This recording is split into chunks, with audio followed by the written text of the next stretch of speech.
Good morning मित्रों, केम छो?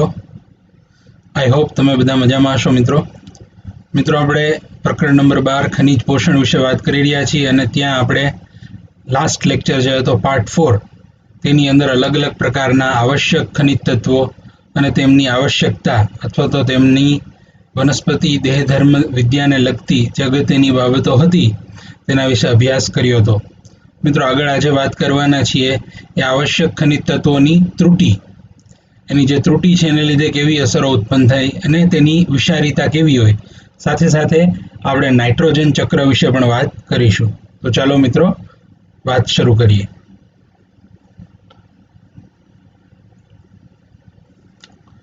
મિત્રો આવશ્યક ખનિજ તત્વો જે છે એ આવશ્યક ખનિજ તત્વોની જો ઉણપ સર્જાય એટલે કે એની જો ડેફિશિયન્સી ઊભી થાય ત્યારે આપણે અમુક ચોક્કસ પ્રકારની લાક્ષણિકતાઓ કે અમુક ચોક્કસ પ્રકારના લક્ષણોનું અવલોકન કરી શકીએ છીએ। જ્યારે વનસ્પતિ માટે આવશ્યક ખનિજ તત્વોની પ્રાપ્યતા એ મર્યાદિત બની જાય, જ્યારે એની લિમિટેશન આવી જાય ત્યારે તેની વૃદ્ધિ છે એ કુંઠિત થઈ જાય છે અથવા તો એની વૃદ્ધિ અટકે છે। ઓકે, જે આવશ્યક ખનિજ તત્વોની જે ઓછી માત્રાએ વનસ્પતિની વૃદ્ધિ અટકી જાય તે માત્રાને ત્રુટિજન્ય માત્રા એટલે કે ક્રિટિકલ કોન્સન્ટ્રેશન તરીકે ઓળખવામાં આવે છે। મતલબ કે જે માત્રાએ વનસ્પતિની વૃદ્ધિ અટકી જાય, મિનિમમ માત્રાએ, તે માત્રાને આપણે શું કીધી? ત્રુટિજન્ય માત્રા એટલે કે ક્રિટિકલ કોન્સન્ટ્રેશન તરીકે આપણે એને ઓળખીએ। જ્યાં સુધી તરુણ વનસ્પતિ પર્ણોની વાત છે તો તરુણ વનસ્પતિ પર્ણોની અંદર મોટા ભાગના ખનિજ તત્વો છે એનું સ્થળાંતરણ થાય છે, જે આપણે આગળના ચેપ્ટરમાં અભ્યાસ કરી ગયા છીએ। એટલા માટે સૌપ્રથમ જે ત્રુટિજન્ય અસરો હશે એ ક્યાં જોવા મળશે? તો પરિપક્વ ભાગોમાં જોવા મળશે, પરિપક્વ પર્ણોમાં જોવા મળશે। કારણ કે જે પર્ણો પરિપક્વ છે અને જીર્ણતા પામે છે એ કાળક્રમે પોતાની અંદર સંગ્રહ પામેલા મોટા ભાગના જે આવશ્યક ખનિજ તત્વો છે તેનું સ્થળાંતરણ શેમાં કરી દે છે? તો નવા તરુણ પર્ણોની અંદર તેઓના ખનિજ તત્વોનું એ સ્થળાંતરણ કરી દે છે।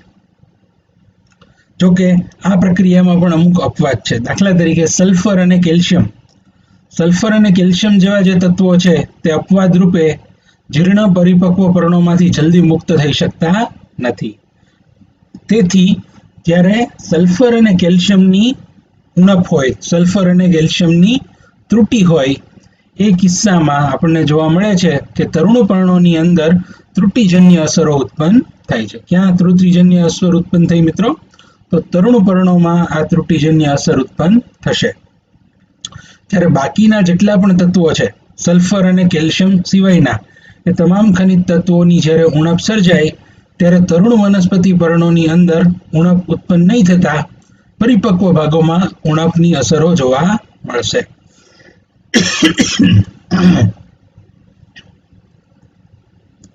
તો આ જે બે મુદ્દાઓ હતા ખૂબ અગત્યના, જે આપણે ધ્યાનમાં રાખવા જોઈએ। હવે અલગ અલગ પ્રકારના જે ખનિજ તત્વો છે, આવશ્યક ખનિજ તત્વો, તેઓની જ્યારે ઉણપ સર્જાય તો એ ઉણપની અસર કેવી જોવા મળશે? તો એને આપણે કહીએ છીએ ત્રુટિજન્ય અસરો, જે અહીંયા દર્શાવવામાં આવેલી છે। તો સૌપ્રથમ જો આપણે સમજીએ તો સૌથી પહેલી જે અસર છે એ છે ક્લોરોસિસ। ક્લોરોસિસનો મતલબ થાય છે પર્ણોનું પીળું પડી જવું। ઓકે, તો એ કયા ખનિજ તત્વોની ઉણપને લીધે પર્ણો છે એનું ક્લોરોસિસ થશે? તો nitrogen, potassium, magnesium, sulphur, iron, manganese, zinc, vanadium અને સૌથી છેલ્લે મોલિબ્ડેનમ। ઓકે મિત્રો, તો આટલા જે તત્વો છે જ્યારે તેઓની ગેરહાજરી હોય અથવા તો તેઓની માત્રા જે છે તે ત્રુટિજન્ય માત્રા હોય એ કિસ્સામાં તે ક્લોરોસિસ એટલે કે પર્ણોના પીળા પડી જવાની અસરને ઉત્પન્ન કરે છે। મિત્રો બીજી ત્રુટિજન્ય અસર જે છે એ છે નેક્રોસિસ। નેક્રોસિસનો મતલબ થાય છે પેશીઓનો નાશ થવો। ઓકે, પેશીઓનું આકસ્મિક મૃત્યુ। મિત્રો એક બીજો શબ્દ છે એને કહેવાય છે એપોપ્ટોસિસ, એટલે કે કોષોનું નિર્ધારિત મૃત્યુ।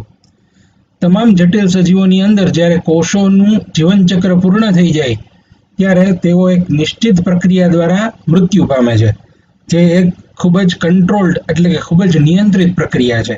એ પ્રક્રિયાને આપણે કહીએ છીએ એપોપ્ટોસિસ, એટલે કે પ્રોગ્રામ્ડ સેલ ડેથ। પરંતુ નેક્રોસિસ જે છે તેનાથી બિલકુલ વિરુદ્ધ કે વિપરીત પ્રક્રિયા છે, જેમાં પેશીઓનું આકસ્મિક મૃત્યુ થઈ જાય છે। અને આ પેશીઓના નાશ થવાની આ જે ક્રિયા છે એ કયા તત્વોની ઉણપ છે એ ઉત્તેજી શકે? તો કેલ્શિયમ, મેગ્નેશિયમ, કોપર અને પોટેશિયમ. આ 4 તત્વોની જો ઉણપ હોય તો તે નેક્રોસિસની ક્રિયાને ઉત્તેજી શકે છે. ત્યારબાદ છે કોષ વિભાજનની ક્રિયાનો અવરોધ. તો કેલ્શિયમ, મેગ્નેશિયમ, કોપર અને પોટેશિયમ ફરી પાછા આ 4 તત્વો જે છે તે કોષ વિભાજનની ક્રિયાને પણ અવરોધી શકે છે. અને સૌથી છેલ્લે પુષ્પોદ્ભવની જે ક્રિયા છે, ફ્લાવરિંગની જે પ્રોસેસ છે, તેની અંદર વિલંબ એ કયા તત્વોની ઉણપને લીધે કે ત્રુટિને લીધે થશે? તો સૌપ્રથમ તો નાઇટ્રોજન, ત્યારબાદ સલ્ફર અને સૌથી છેલ્લે મોલિબ્ડેનમ. આ તત્વોની ઉણપને લીધે આપણને પુષ્પોદ્ભવમાં વિલંબ જોવા મળશે. તો મિત્રો, આ પ્રમાણે આપણે 4 અલગ અલગ પ્રકારની ત્રુટિજન્ય અસરો જોઈ, જેને ખૂબ જ સરળતાથી આ 4 મુદ્દાઓમાં આપણે યાદ રાખી શકીએ અને આના આધારિત જે પણ નીટની અંદર પ્રશ્નો આવે તેઓનો જવાબ આપી શકીએ. મિત્રો, તો આ જે અહીંયા તમને ફોટોગ્રાફ્સ બતાવેલા છે તેની અંદર અલગ અલગ પ્રકારના ખનિજ તત્વોની ઉણપ દર્શાવેલી છે. દાખલા તરીકે nitrogen, potassium, phosphorus, calcium, magnesium, sulphur, iron, manganese, zinc, copper, boron, molybdenum અને ક્લોરીન. તો અહીંયા તમે જોઈ શકો છો કે દરેકની અંદર કોઈ ચોક્કસ પ્રકારની ઉણપ જોવા મળે છે. જેમ કે તમે જોઈ શકો છો કે ક્યાંક ને ક્યાંક પર્ણો છે પીળા પડી ગયા છે, અથવા તો એની વૃદ્ધિ છે કુંઠિત થઈ ગઈ છે, અથવા તો તેઓની અંદર તમે જુઓ છો કે નેક્રોસિસની પ્રક્રિયા થઈ છે. ઓકે મિત્રો, તો આ રીતે આ જે અલગ અલગ ક્રિયાઓ છે તમે અહીંયા જોઈ શકો છો.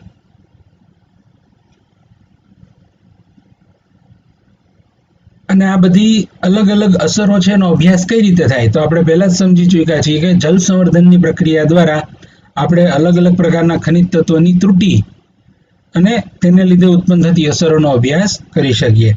દાખલા તરીકે અહીંયા તમે જોવા જાઓ તો આ એક ઇષ્ટતમ માત્રામાં તમામ ખનિજ તત્વો ધરાવતું એવું પોષક દ્રાવણ છે અને તેની અંદર વિકસેલી વનસ્પતિ છે.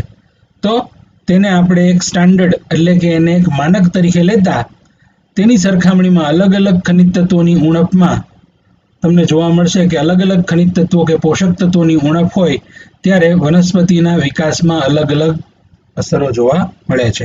તો ત્રુટિઓની અસરોનો અભ્યાસ આ રીતે થાય છે. જેમ કે ફોસ્ફરસની ઉણપની અંદર જે પ્રકાંડ અને મૂળતંત્રો છે એકદમ નબળા બની જાય છે. જેમ કે મેગ્નેશિયમની ઉણપમાં તમને જોવા મળે છે કે પર્ણો છે સંપૂર્ણપણે પીળા પડી જાય છે. ઓકે, એ જ રીતે તમે જુઓ તો આયર્નની ઉણપમાં પણ જે પર્ણો છે સંપૂર્ણપણે પીળા પડી જાય છે. એ જ રીતે નાઇટ્રોજનની ઉણપમાં પણ તમે જોશો કે એની વૃદ્ધિ છે એ કુંઠિત થઈ જાય છે. ઓકે, તો આમ આ ક્રિયા દ્વારા આ તમામ અસરોનો અભ્યાસ કરવામાં આવ્યો છે. વધુ સરળતા માટે આ 2 ચિત્રો અહીંયા આપેલા છે મિત્રો. જેમ કે અહીંયા ક્લોરોસિસની પ્રક્રિયા દર્શાવેલી છે અને અહીંયા નેક્રોસિસની પ્રક્રિયા દર્શાવેલી છે. તો ક્લોરોસિસની અંદર તમે જુઓ છો તેમ આ જે પર્ણો છે તે પર્ણોની અંદર હરિત દ્રવ્ય સંપૂર્ણપણે નાશ પામ્યું છે. કારણ કે હરિત દ્રવ્યના સંશ્લેષણ માટે પણ અમુક ખનિજ તત્વોની આવશ્યકતા હોય છે. જેની ત્રુટિ હોય કે ઉણપ હોય ત્યારે હરિત દ્રવ્ય બની શકતું નથી. પરિણામે પર્ણો છે પીળા પડી જાય છે. એ જ રીતે નેક્રોસિસની પ્રક્રિયા જે છે તે કોષોનું મૃત્યુ દર્શાવે છે, પેશીઓનો નાશ દર્શાવે છે. તમે જોઈ શકો છો પર્ણોમાં વચ્ચે વચ્ચે આ જે વિસ્તાર છે તે બીજું કંઈ નહીં પરંતુ પેશીઓનો નાશ દર્શાવે છે. આ રીતે અલગ અલગ જે ખનિજ પોષક તત્વો હોય તેઓની ત્રુટિઓ અને તેને લીધે ઉત્પન્ન થતી અસરોનો અભ્યાસ થાય છે.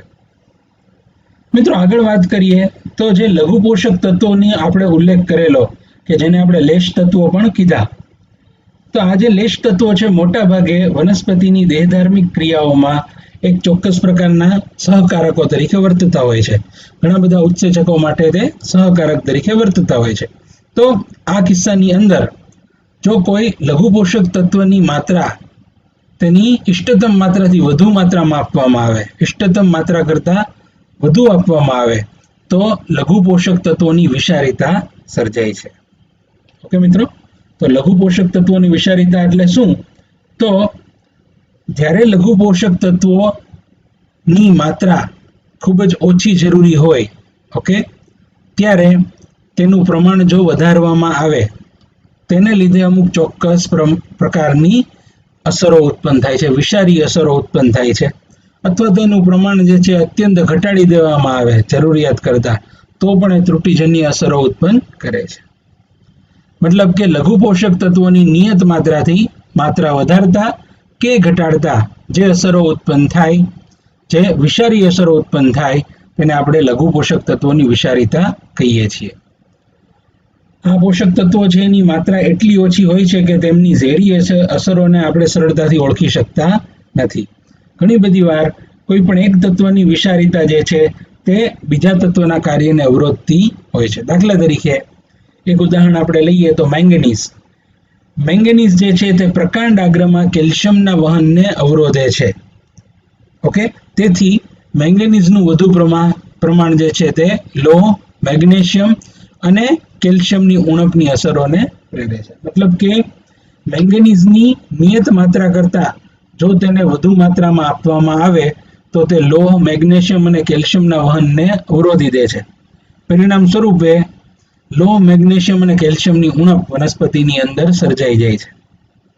ઓકે, આથી મેંગેનીઝની અસરો કે ચિહ્નો લોહ, મેગ્નેશિયમ કે કેલ્શિયમની અસરોથી અલગ પાડી શકાતા નથી. તમને ખ્યાલ જ નહીં પડે કે આ જે વનસ્પતિની અંદર ફેરફારો પ્રેરણા છે તે વાસ્તવમાં મેંગેનીઝને લીધે પ્રેરણા છે કે પછી લોહ, મેગ્નેશિયમ કે કેલ્શિયમની ઉણપને લીધે પ્રેરણા છે.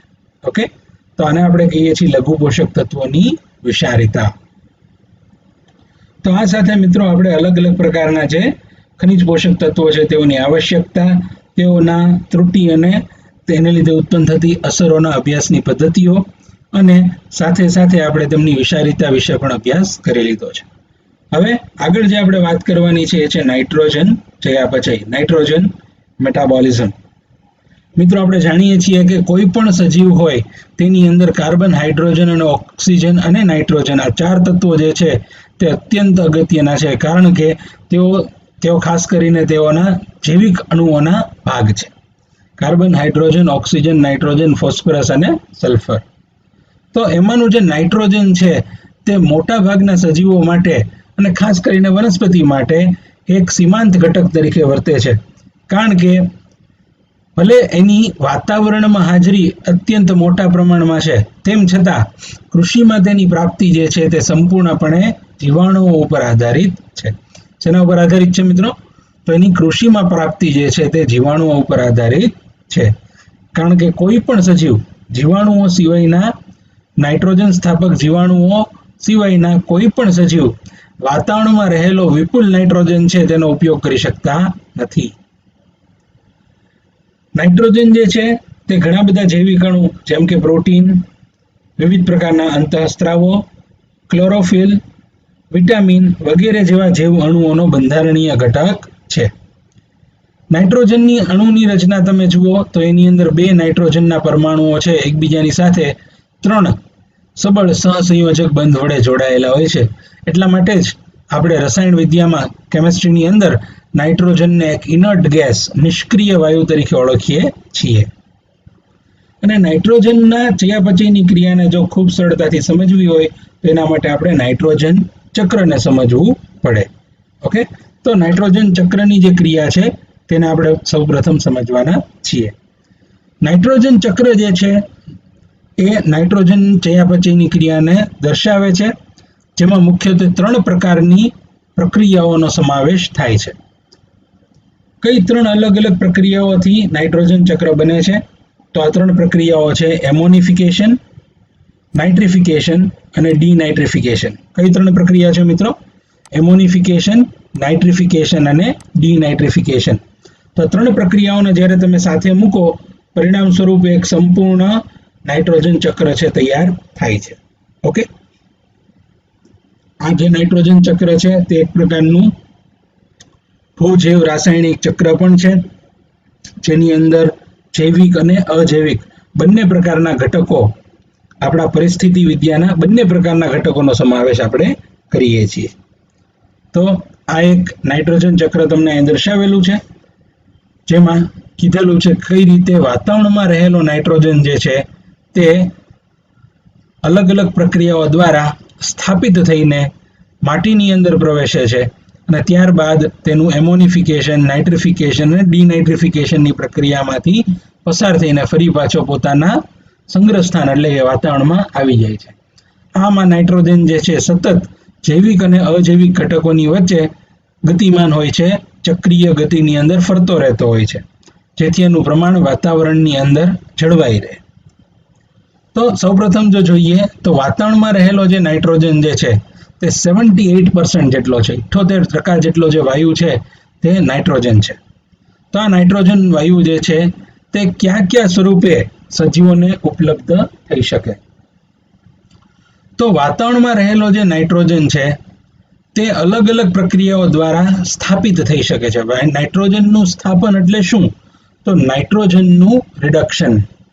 નાઇટ્રોજનનું સ્થાપન એટલે નાઇટ્રોજનનું રિડક્શન અથવા તો ઉપયોગમાં લઈ શકાય એવા સ્વરૂપમાં તેનું રૂપાંતરણ. ઓકે, તો વાતાવરણમાં રહેલો જે નાઇટ્રોજન છે તે અલગ અલગ પ્રક્રિયાઓ દ્વારા એમોનિયાની અંદર ફેરવાય છે.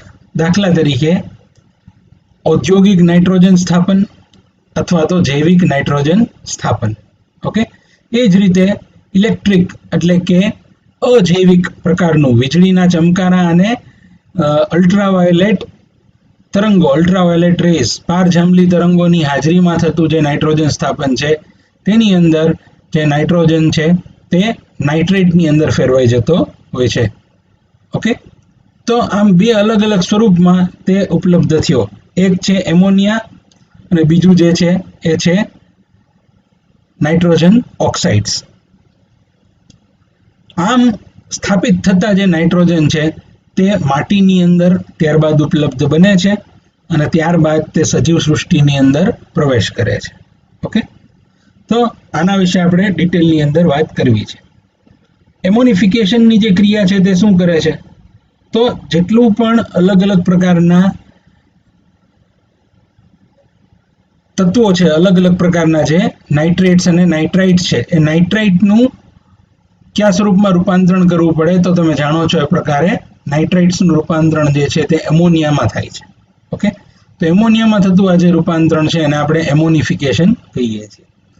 તો એમોનિયા છે તે અલગ અલગ સ્ત્રોતોથી આવી શકે, જેમ કે ઔદ્યોગિક નાઇટ્રોજન સ્થાપન જેને આપણે કહીએ છીએ હેબર-બોશની પ્રક્રિયા, જે રાસાયણિક પ્રક્રિયા છે, જૈવિક નાઇટ્રોજન સ્થાપન જે રાઇઝોબિયમના ઉદાહરણ વડે સમજી શકાય, અને કોહવાયેલો જે જૈવભાર છે એ જૈવભારની અંદર રહેલા જે કાર્બનિક નાઇટ્રોજનના ઘટકો છે, જ્યારે તેઓનું ઓક્સિડેશન થાય, જ્યારે તેઓ મુક્ત થાય ત્યારે એમોનિફિકેશનની ક્રિયા દ્વારા તે શેમાં ફેરવાઈ જાય છે? તો તે એમોનિયાની અંદર ફેરવાઈ જાય છે. આમ અલગ અલગ ઘટકોમાંથી એમોનિયાનું નિર્માણ રિડક્શનની પ્રક્રિયા દ્વારા એને આપણે કીધું એમોનિફિકેશન. ત્યારબાદ એમોનિયામાંથી તેનું વધારે સ્ટેબલ, વધારે સંતુલિત અને વનસ્પતિ દ્વારા ઉપયોગમાં લઈ શકાય એવા સ્વરૂપમાં રૂપાંતરણ થવું જરૂરી છે. તો એ ક્રિયા જે છે એને કહેવાય છે નાઇટ્રિફિકેશન. જીવાણુઓ દ્વારા જે એમોનિયા છે તેનું રૂપાંતરણ નાઇટ્રાઇટ અને ત્યારબાદ નાઇટ્રેટમાં થાય છે. તો એના વિશે પણ આપણે સમજવાના છીએ. અને સૌથી છેલ્લે આ જે નાઇટ્રાઇટ છે અને જે નાઇટ્રેટ છે, અંતિમ જે નિપજ આપણને મળી છે નાઇટ્રેટ, એ નાઇટ્રેટ ક્યાં જાય છે? તો એ જે નાઇટ્રેટ છે ફરી પાછું ચોક્કસ રીતે રિડક્શન પામે છે અને એમાંથી ફાઇનલી તે નાઇટ્રોજન વાયુમાં ફેરવાઈ જાય છે. તો આ ક્રિયા વડે નાઇટ્રોજન એ વાતાવરણની અંદર ફરી પાછો જતો રહે છે, જેને ડીનાઇટ્રિફિકેશન કહેવાય છે.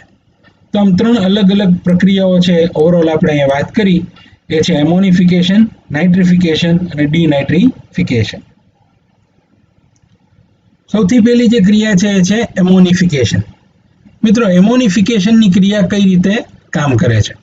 તો એમોનિફિકેશનને કઈ રીતે વ્યાખ્યાયિત કરી શકાય? વનસ્પતિઓ કે પ્રાણીઓમાં તેઓના મૃત ભાગોમાં રહેલ કાર્બનિક નાઇટ્રોજનનું એમોનિયામાં રૂપાંતરણની ક્રિયાને એમોનિફિકેશન કહે છે.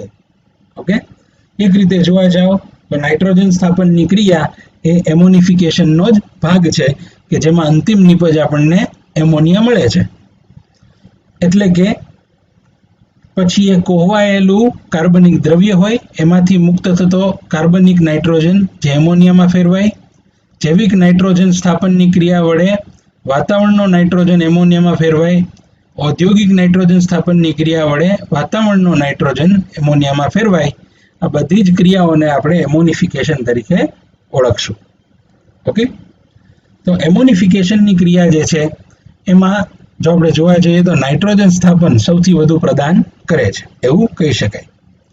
મિત્રો, નાઇટ્રોજન સ્થાપન જે છે તેના પણ અલગ અલગ પ્રકારો હોઈ શકે. મેં હમણાં વાત કરી એમાંનું સૌથી પહેલું જે છે એ છે અજૈવિક, એટલે કે વીજળીના ચમકારાની હાજરીમાં અથવા તો પારજાંબલી કિરણો અલ્ટ્રાવાયોલેટ રેઝ દ્વારા થતું નાઇટ્રોજન સ્થાપન. મિત્રો, આ જે અજૈવિક નાઇટ્રોજન સ્થાપન છે તે કુલ નાઇટ્રોજન સ્થાપનના 5 થી 8% જેટલું જ હોય છે. ફેક્ટરી, થર્મલ પાવર પ્લાન્ટ, ઉદ્યોગો અને ઓટોમોબાઈલમાં થતું જે નાઇટ્રોજન યુક્ત પદાર્થોનું દહન છે એમાંથી પણ નાઇટ્રોજન ઓક્સાઇડ્સ ઉત્પન્ન થાય છે, જે અજૈવિક નાઇટ્રોજન સ્થાપનની નિપજ છે. મતલબ કે આ બધા જ સ્ત્રોતો દ્વારા નાઇટ્રોજન ડાયોક્સાઇડ્સ જેવા જે ગેસીસ ઉત્પન્ન થાય તે અજૈવિક નાઇટ્રોજન સ્થાપનને દર્શાવે છે. તો અહીંયા દર્શાવ્યું છે એમ, જ્યારે વીજળી લાઇટનિંગ એટલે કે વીજળીની હાજરીમાં જે નાઇટ્રોજન વાયુ છે તે નાઇટ્રોજન વાયુ ઓક્સિજનની સાથે પ્રક્રિયા કરે છે, પરિણામ સ્વરૂપે એમાંથી નાઇટ્રોજન ઓક્સાઇડ્સ બને છે. વર્ષા ઋતુ દરમિયાન આ નાઇટ્રોજન ઓક્સાઇડ્સ છે તે વાતાવરણમાં રહેલા પાણીની અંદર દ્રાવ્ય બને છે અને વરસાદની સાથે એ પૃથ્વી ઉપર વરસી આવે છે, જે એક રીતે નાઇટ્રિક એસિડ્સના સ્વરૂપમાં હોય છે. ઓકે, તો એ જ પ્રક્રિયાને અહીંયા રાસાયણિક સમીકરણના સ્વરૂપમાં દર્શાવી છે. તો N2 + 2O2 = 2NO2 nitrogen oxide બની ગયો અને સ્થાપન થઈ ગયું એનું. અને સ્થાપિત નાઇટ્રોજન ઓક્સાઇડ પૃથ્વી સુધી કઈ રીતે પહોંચે છે? તો પાણીમાં દ્રાવ્ય થઈને પૃથ્વી સુધી પહોંચે છે. આમ આ જે ક્રિયા છે તેને અજૈવિક નાઇટ્રોજન સ્થાપન કહેવાય.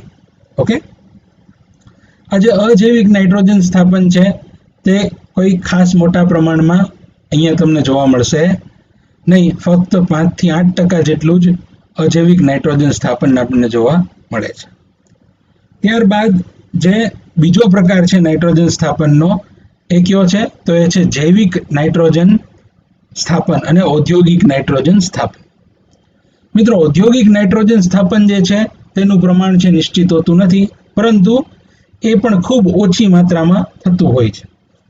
ઔદ્યોગિક નાઇટ્રોજન સ્થાપન જે છે તે કઈ રીતે કરવામાં આવે છે? તો તે હેબર અને બોશની પ્રક્રિયા દ્વારા કરવામાં આવે છે, જે અંતર્ગત વાતાવરણમાં રહેલો નાઇટ્રોજન એ હાઇડ્રોજનની સાથે પ્રક્રિયા કરે છે અને એક ચોક્કસ પ્રકારના રિએક્ટરની અંદર એટલે કે પ્રક્રિયા ભઠ્ઠીની અંદર 200 એટમોસ્ફેરિક પ્રેશર એટલે કે 200 વાતાવરણ દાબ અને અરાઉન્ડ 500 ડિગ્રી સેલ્સિયસના ઊંચા તાપમાને તેમની વચ્ચે પ્રક્રિયા થાય છે. હાઇડ્રોજન દ્વારા નાઇટ્રોજનનું રિડક્શન થતાં એમાંથી એમોનિયાના અણુઓ ઉત્પન્ન થાય છે, જે સૌ પ્રથમ પ્રવાહી સ્વરૂપે હોય છે અને ત્યારબાદ તે વાયુના સ્વરૂપમાં ફેરવાઈ જાય છે. તો આ જે ક્રિયા છે એને કહેવાય છે હેબરની પ્રક્રિયા અથવા તો ઔદ્યોગિક નાઇટ્રોજન સ્થાપન, જે અત્યંત ઓછી માત્રામાં થાય છે. મતલબ કે તમે કહી શકો કે અજૈવિક નાઇટ્રોજન સ્થાપન અને ઔદ્યોગિક નાઇટ્રોજન સ્થાપન બંને સાથે મળીને લગભગ 10% જેટલું નાઇટ્રોજન સ્થાપન કરે છે, જ્યારે બાકીનું 90% જેટલું નાઇટ્રોજન સ્થાપન છે તે જૈવિક નાઇટ્રોજન સ્થાપન હોય છે, જે ખૂબ મોટા પ્રમાણમાં સૂક્ષ્મજીવોની મદદથી થાય છે અને એક ઇકો ફ્રેન્ડલી પ્રક્રિયા છે, જેમાં કોઈ પ્રદૂષણ ઉત્પન્ન થતું નથી. ઓકે,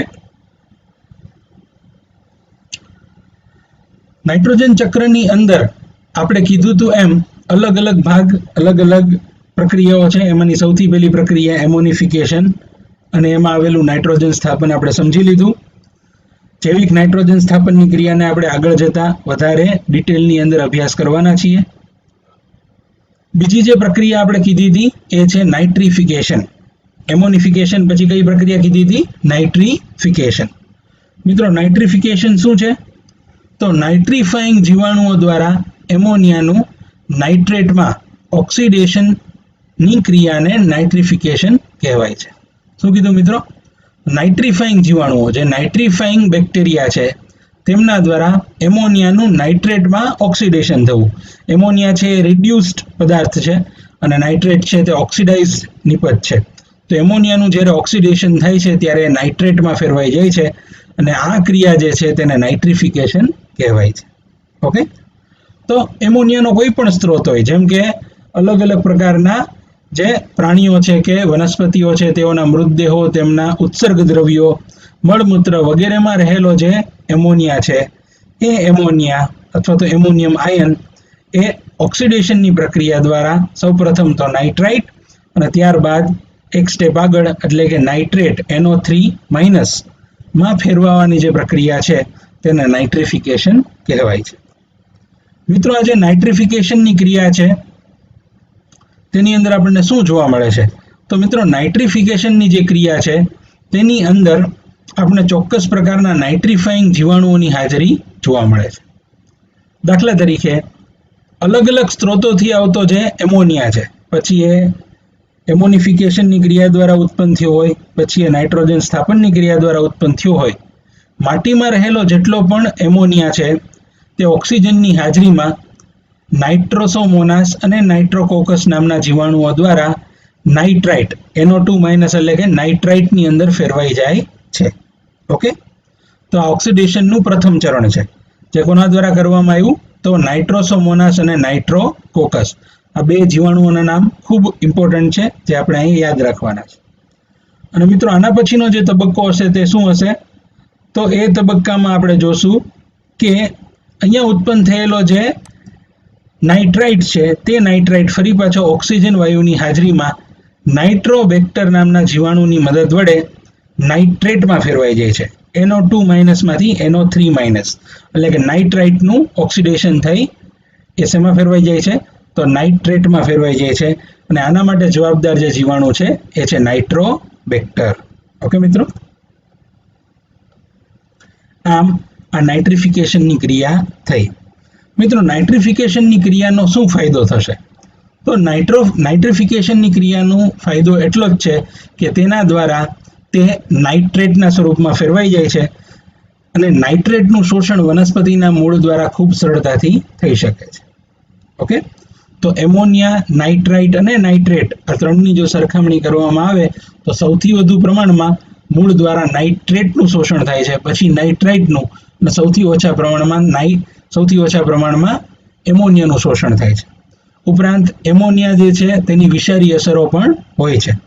એટલા માટે એમોનિયા જે છે તેને સૌપ્રથમ ઓક્સિડાઇઝ એવી નિપજોમાં ફેરવવું પડે અને એના માટે નાઇટ્રિફિકેશનની ક્રિયા જીવાણુઓ દ્વારા કરવામાં આવે છે. મિત્રો, નાઇટ્રોજન કે જે સજીવ સૃષ્ટિની અંદર પ્રવેશો છે, કારણ કે અહીંયા જે નાઇટ્રાઇટ ઉત્પન્ન થયો અને એમાંથી જે નાઇટ્રેટ ઉત્પન્ન થયો, આ નાઇટ્રેટ ક્યાં જાય છે? તો આ નાઇટ્રેટ વનસ્પતિના મૂળ તંત્ર દ્વારા શોષી લેવામાં આવે છે અને વનસ્પતિની અંદર જઈને તેમાંથી એમાઇન બને છે. અને આ જે એમાઇન સમૂહો છે એમાંથી અલગ અલગ પ્રકારના જૈવ અણુઓનું નિર્માણ થાય છે, જેમ કે DNA, RNA, પ્રોટીન, વિટામિન્સ વગેરે વગેરે. અને તે આપણા જૈવ અણુઓના ભાગ બની જાય છે. સૌપ્રથમ તો પ્રાથમિક ઉત્પાદકો એટલે કે વનસ્પતિઓમાં, અને ત્યારબાદ એ પોષણ શૃંખલામાં આગળ વધતા જાય છે. પરંતુ સૌથી છેલ્લે જ્યારે આ તમામ સજીવો એટલે કે ઉત્પાદકો, ઉપભોગીઓ બધા જ મૃત્યુ પામે ત્યારે એમના મૃતદેહો જ્યારે કોહવાય છે ત્યારે એમાં રહેલો જે નાઇટ્રાઇટ છે, એમાં રહેલો જે એમોનિયમ છે, એમાં રહેલા જે એમાઇન સમૂહો છે બધા મુક્ત થાય છે. અને હવે આ જે નાઇટ્રોજન છે આપણે એના મૂળ સ્થાનની અંદર પાછો મોકલવાનો છે. તો એના માટેની જે ત્રીજી પ્રક્રિયા છે એને આપણે નામ દીધું નાઇટ્રિફિકેશન. શું નામ દીધું મિત્રો? નાઇટ્રિફિકેશન. તો અહીંયા આપણે કીધું નાઇટ્રિફિકેશન, અને વાતાવરણમાં એને પાછું મોકલવાની ક્રિયા જે છે એને કહેવાય છે ડીનાઇટ્રિફિકેશન. શું નામ દીધું મિત્રો? ડીનાઇટ્રિફિકેશન.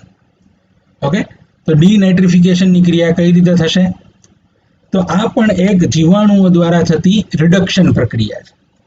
આપણે અગાઉ કીધું એમ નાઇટ્રિફિકેશન શું છે? તો એ એમોનિયાનું ઓક્સિડેશન છે. અને ડીનાઇટ્રિફિકેશન શું છે? તો એ નાઇટ્રેટ જેવા ઘટકો જે છે તેઓનું રિડક્શન છે. ઓકે, ઓક્સિજન દૂર થતો જાય છે સ્ટેપ બાય સ્ટેપ, તમે જુઓ તો. એટલે કે એનું શું થાય છે? ઓક્સિજન દૂર થવું એટલે કે રિડક્શન થવું. તો આ ક્રિયા જે છે તે જીવાણુઓ દ્વારા થતી રિડક્શનની પ્રક્રિયા છે. અને અહીંયા અલગ અલગ પ્રકારના જીવાણુઓ આ પ્રક્રિયાનું નિયમન કરે છે. દાખલા તરીકે થાયોબેસિલસ પ્રજાતિ, ક્લોસ્ટ્રીડિયમ પ્રજાતિ, સ્યુડોમોનાસ પ્રજાતિ અને એગ્રોબેક્ટેરિયમ પ્રજાતિના જીવાણુઓ ડીનાઇટ્રિફિકેશનની પ્રક્રિયામાં ઉપયોગી છે. જે સંપૂર્ણ ડીનાઇટ્રિફિકેશનની પ્રક્રિયા છે તેની સિક્વન્સ અહીંયા આપવામાં આવેલી છે. તો આ શૃંખલામાં તમે જુઓ તો નાઇટ્રેટમાંથી સૌપ્રથમ તો નાઇટ્રાઇટ બને છે, નાઇટ્રાઇટમાંથી સૌપ્રથમ આગળ જુઓ તો નાઇટ્રિક ઓક્સાઇડ બને છે, નાઇટ્રિક ઓક્સાઇડમાંથી નાઇટ્રસ ઓક્સાઇડ બને છે અને અંતિમ એ નાઇટ્રોજન ગેસમાં ફેરવાઈ જાય છે અને સીધો ક્યાં જતો રહે છે? તો એ વાતાવરણની અંદર જતો રહે છે. આમ એક નાઇટ્રોજન ચક્ર જે છે તે પૂરું થાય છે. આમ આપણે કહી શકીએ કે આ સંપૂર્ણ નાઇટ્રોજન ચક્રની જે પ્રક્રિયા છે તેને આ અહીંયા એક દર્શાવેલા એનિમેશન વડે જો દર્શાવીએ તો શું હશે? તો આ જે છે તે એમોનિફિકેશનની ક્રિયા થઈ, જ્યાં નાઇટ્રોજન છે તેનું રૂપાંતરણ થયું શેમાં? તો એમોનિયામાં. એ એમોનિયાનું નાઇટ્રિફિકેશન થતાં તે નાઇટ્રાઇટ અને એમાંથી નાઇટ્રેટમાં ફેરવાનું. આ નાઇટ્રેટ છે વનસ્પતિ દ્વારા પોષણ તત્વ તરીકે ઉપયોગમાં લેવાનું, તેના મૂળ તંત્ર દ્વારા એનું શોષણ થયું એટલે તે વનસ્પતિના અંગોમાં પ્રવેશ્યું, તેના કોષોમાં જઈને એ શું બની ગયું? તો એ એમાઇન સમૂહમાં ફેરવાઈ ગયું, જેનાથી એના જૈવ અણુઓનું નિર્માણ થયું. ઓકે, આમ નાઇટ્રોજન છે સજીવ સૃષ્ટિમાં પ્રવેશી ગયો. એક વખતે સજીવ સૃષ્ટિમાં પ્રવેશી ગયો પછી શું થાય છે? તો જો આપણે એનિમેશન વડે આગળ સમજીએ તો જ્યારે આ સજીવો એટલે કે ઉપભોગીઓ અને ઉત્પાદકો મૃત્યુ પામશે ત્યારે શું થશે? તો એના કોહવાયેલા મૃતદેહોમાંથી જે એમાઇન સમૂહો છે, ઓકે, વધારાનો જે નાઇટ્રાઇટ છે એ, અને આ બધા જ શેમાં ફેરવાઈ જશે? તો આ બધા જનું જે રૂપાંતરણ છે તે ફરી પાછું ક્યાં થઈ જશે? તો એ બધાનું રૂપાંતરણ એમોનિયામાં થઈ જશે અથવા તો તમે જોશો કે નાઇટ્રાઇટમાં થઈ જશે. શેમાં રૂપાંતરણ થઈ જશે? નાઇટ્રાઇટમાં એનું રૂપાંતરણ થઈ જશે. કોહવાયેલા મૃતદેહોમાં રહેલો ઓર્ગેનિક નાઇટ્રોજન, કાર્બનિક નાઇટ્રોજન શેમાં ફેરવાઈ જાય છે? નાઇટ્રેટમાં ફેરવાઈ જાય છે. અને નાઇટ્રેટ જે છે તે આગળ જતા ફરી પાછું ડીનાઇટ્રિફિકેશનની ક્રિયા દ્વારા શેમાં ફેરવાઈ જાય છે? તો નાઇટ્રોજન વાયુમાં ફેરવાઈ જાય છે અને ફરી પાછું પોતાના મૂળ સ્થાન એટલે કે પોતાના વાતાવરણની અંદર પાછું ફરી જાય છે. આમ આ આખી નાઇટ્રોજન ચક્રની ક્રિયા આપણે અહીંયા સમજી લીધી. મિત્રો, હજી એક એનિમેશનની મદદ વડે અને આપણે વધુ સરળતાથી સમજી શકીએ. તો જો આપણે સમજીએ તો નાઇટ્રોજન છે તે કઈ રીતે અજૈવિક સ્થાનોમાંથી જૈવિક સ્થાનોમાં પ્રવેશે છે, તેઓની અંદર ચક્રીયકરણ પામે છે અને ફરી પાછો પોતાના મૂળ સ્થાન તરફ જતો રહે છે. ચાલો સમજીએ. તો નાઇટ્રોજનની અંદર જે વાતાવરણમાં રહેલો નાઇટ્રોજન છે તે નાઇટ્રોજન સ્થાપનની ક્રિયા દ્વારા વનસ્પતિ સુધી પહોંચ્યો. એમોનિફિકેશનની ક્રિયા દ્વારા તે બધા જનું રૂપાંતરણ શેમાં થયું? એમોનિયામાં રૂપાંતરણ થયું. એમોનિયાનું ઓક્સિડેશન થતાં નાઇટ્રિફિકેશનની ક્રિયા દ્વારા તે નાઇટ્રેટમાં ફેરવાનું. નાઇટ્રેટ જે છે તેનું ડીનાઇટ્રિફિકેશન થતાં ફરી પાછો જે નાઇટ્રોજન છે તે પોતાના મૂળ સ્વરૂપમાં ફેરવાઈ ગયો. આ દરમિયાન વનસ્પતિ દ્વારા બે અલગ અલગ સ્વરૂપે નાઇટ્રોજનનું શોષણ થયું, જે દર્શાવવામાં આવેલું છે. કયા સ્વરૂપે? તો સૌ પ્રથમ તો એમોનિયાના સ્વરૂપે, જે ખૂબ ઓછું હશે, અને બીજું તો કયા સ્વરૂપે? તો નાઇટ્રેટના સ્વરૂપે, જે ખૂબ મોટી માત્રામાં હશે. જ્યારે ફરી પાછી આ વનસ્પતિઓ મૃત્યુ પામી તો એના મૃતદેહોમાં રહેલો જે નાઇટ્રોજન છે, જે એમાઇન સ્વરૂપે હતો, તે આગળ જતા શેમાં ફેરવાઈ ગયો?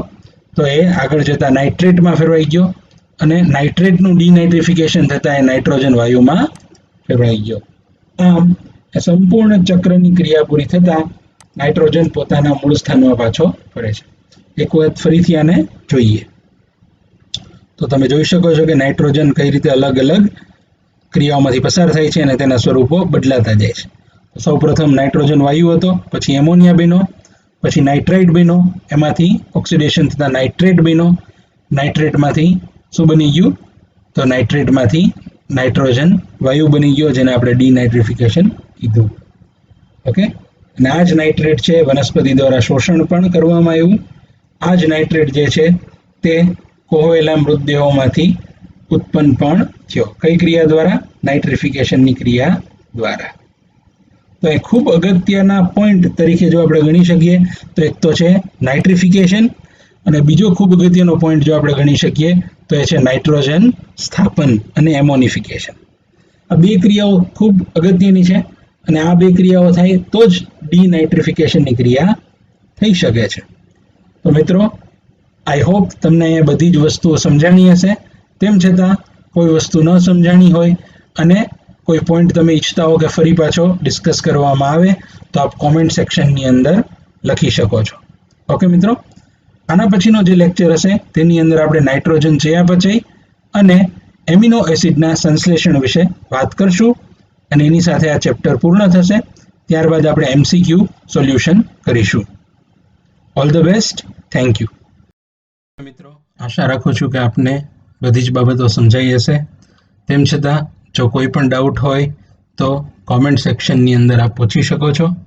આ વિડીયોને ખૂબ જ ધ્યાનથી સમજજો અને please like, share and subscribe to my channel. Thank you.